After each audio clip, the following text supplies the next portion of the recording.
Bonjour. Alors j'ai trouvé un article sympa dans le journal du dimanche sur la véritable histoire, intitulé La véritable histoire du plaquage de la religieuse. On a vu tourner sur internet la religieuse qui plaquait un militant écologiste. Et l'article est pas mal. Alors concernant les projets de travaux de la FMND, Famille missionnaire de Notre-Dame. Perchée dans la montagne ardéchoise, la statue de Notre-Dame-des-Neiges est érigée le 15 décembre 1946 pour la plus grande joie des villageois de Saint-Pierre-de-Colombier. C'est le début de la fondation de la FMND. C'est parce que les pèlerins affluent toujours davantage que la congrégation a décidé d'agrandir le site pour des raisons logistiques et de sécurité. La construction d'un parking pour les cars de pèlerins, d'une passerelle, d'un bâtiment, etc., pouvant accueillir jusqu'à 3500 fidèles de l'autre. En décembre 2018, le permis de conduire est accepté, le permis de construire est accepté, et les travaux sont entamés paisiblement. Mais c'est en 2020 que commencent les premières oppositions avec des militants zadistes venus interrompre le projet. Ils occupaient illégalement le chantier qu'ils jugent néfaste pour l'environnement. On ne parle pourtant pas ici, comme le soulève très bien la journaliste, d'une centrale nucléaire ou d'une marinoire. Il y a des soucis, les travaux peuvent reprendre sans aucun danger pour les espèces protégées, parce qu'ils avaient dit oui, il y a des espèces protégées et tout, c'est pas bien. Mais voilà, ça continue, ils viennent perturber. Les opposants empêchent encore les travaux en s'enchaînant à la pelleteuse, à l'aide de tuyaux PVC. Ils se font avocats cette fois-ci de la plante Reseda de Jacquin. Bon, elle aurait été repérée lors d'une visite dont la légalité est encore à vérifier et serait attaquée par le terrassement du terrain. Tout ça, c'est dit dans l'article. Bon, c'est du pipeau. Là encore, et en plus, c'est pas fini. Là encore, 2 plaintes au pénal ont été déposées pour destruction d'habitats et d'espèces protégées. Voilà. Bref, ces militants écolos trouvent toujours des excuses pour empêcher la construction, l'agrandissement de cet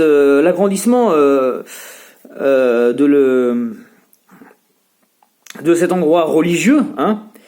Et comme le souligne très bien une habitante du village, ils n'en ont rien à faire de l'écologie. Ils sont juste anti-curés. C'est exactement ça. Ces gens n'ont rien à faire de l'écologie. C'est vraiment juste des anti-curés, hein. Et ensuite, oui, le débat est avant tout idéologique, dit la journaliste. Féministes, Antifa, CGT, voilà ceux qui ont répondu à l'appel à manifester du collectif Les Amis, en écriture inclusive, les Amis de la Bourge. Bon, voilà. CGT, appel à manifester, CGT, machin, féministe, Antifa, toujours les mêmes, hein. Toujours ces anarchistes, en fait, qui s'en foutent de l'écologie. Faut qu'ils trouvent un prétexte pour manifester, pour foutre le bordel. Et qui plus est, là, il s'agissait d'un endroit religieux. Alors là, ils aiment pas ça du tout, hein. Ce sont des athées militants qui ont la haine du catholicisme.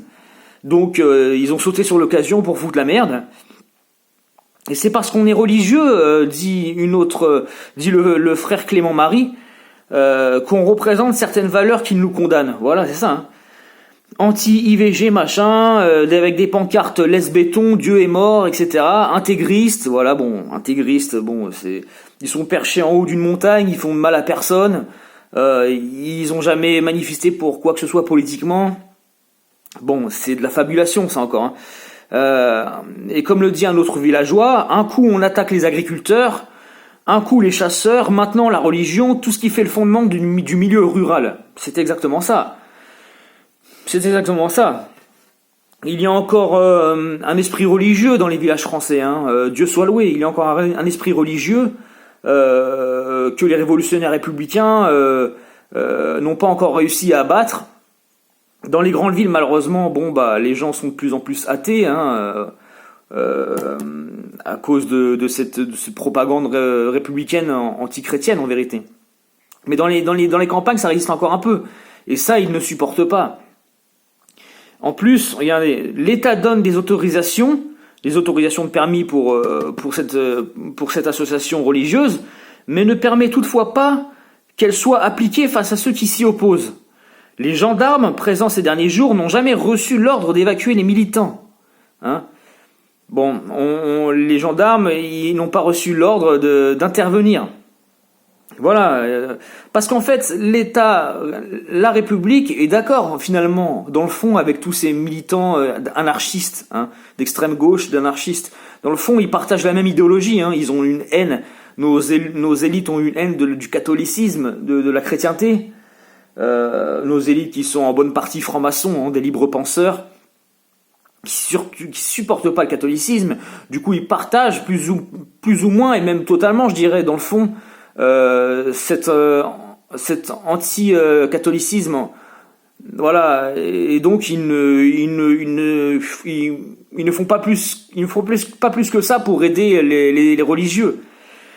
Donc voilà, toutes ces associations de gauche, ces militants de gauche sont très forts, ils montrent les muscles face à Ils montrent les muscles face à des religieuses avec des bonnes sœurs, hein, c'est plus facile hein, quand on a des bonnes sœurs en face de soi plutôt que quand on a des musulmans radicalisés par exemple. Là on les voit pas hein, sur les chantiers machin des mosquées pour militer contre le fanatisme de certains musulmans. Là on les entend pas parler hein, toute cette clique d'extrême gauche. Hein. Mais là, c'est des catholiques, alors ils y vont à fond, ils hésitent pas, face à bonnes sœurs. Alors là, c'est plus facile de s'en prendre aux bonnes sœurs, bien sûr, hein. Mais manque de peau, là, les bonnes sœurs ne se sont pas laissées faire, hein. Et l'autre, il s'est pris un plaquage, en pleine, il s'est pris dans un plaquage, et en plus, en pleine compétition de rugby, voilà, c'est assez drôle.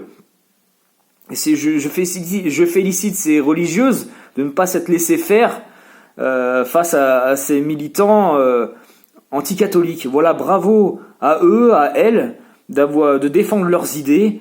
Très difficile aujourd'hui de défendre la chrétienté et le catholicisme dans cette république laïque, maçonnique, en vérité très anti-chrétienne.